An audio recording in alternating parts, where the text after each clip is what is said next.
સુરતના વરાછા વિસ્તારમાં લક્ઝરી બસે અકસ્માત સર્જ્યો હતો. પોલીસનું જાહેરનામું છતાં લક્ઝરી બસો દોડાવવામાં આવે છે.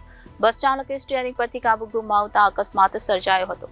બસ ચાલકે એક કાર અને રિક્ષાને અડફેટમાં લીધી હતી. અકસ્માત થતા રિક્ષા ચાલકને ઈજા પહોંચી હતી. જાહેરનામું હોવા છતાં બસને શહેરમાં લાવવામાં આવી રહી છે. ભરચક વિસ્તારમાં બસનો અકસ્માત થયો હતો, પરંતુ સદનસીબે કોઈ જાનહાનિ સર્જાઈ ન હતી, જેથી લોકોએ રાહતનો શ્વાસ લીધો હતો. સુરતના વરાછા વિસ્તારમાં પુણા બોમ્બે માર્કેટ રોડ પર એક લક્ઝરી બસ અકસ્માતની વણઝાર સર્જી હતી. પૂરપાટ ઝડપે આવતા બસના ચાલકે સ્ટીયરિંગ પરથી કાબુ ગુમાવી દેતા એક કાર, રિક્ષા અને એક બાઇકનો ખુરદો બોલાવી દીધો હતો. સદનસીબે આ અકસ્માતની ઘટનામાં કોઈ જાનહાનિ થવા પામી નથી. જોકે સીસીટીવીમાં આ ઘટના કેદ થઈ જતા અકસ્માતની ગંભીરતા જોઈ શકાય છે. અત્રે ઉલ્લેખનીય છે કે લક્ઝરી બસને સવારે 8 થી રાતના 10 વાગ્યા સુધી સિટીમાં પ્રવેશ પર પ્રતિબંધ છે.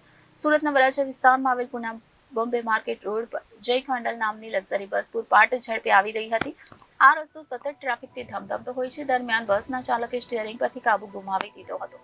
ત્યારબાદ રસ્તામાં આવતા એક સ્પીડ બ્રેકરને પણ કુદાવીને પૂરપાટ ઝડપે આગળ વધી રહી હતી. પૂરપાટ ઝડપે દોડતી આ લક્ઝરી બસે પહેલા તો એક કાર અને ત્યારબાદ રિક્ષા અને એક બાઇકને અડફેટમાં લીધું હતું. લક્ઝરી બસની ટક્કર એટલી જોરદાર હતી કે કાર, રિક્ષા અને બાઇકનો ખુરદો બોલી ગયો હતો. આ ગંભીર અકસ્માતમાં રિક્ષા ચાલકને ગંભીર જ્યારે બાઇક ચાલકને સામાન્ય ઈજા પહોંચી હતી. અકસ્માતના પગલે મોટી સંખ્યામાં લોકો દોડી આવ્યા હતા. લક્ઝરી બસ એટલી સ્પીડમાં હતી કે ત્રણ વાહનોને અડફેટમાં લીધા બાદ પણ ઊભી રહી ન હતી અને આગળ જતા વધુ વાહનોને અડફેટમાં લઈ તે પહેલા ઘસડાઈને અટકી ગઈ હતી.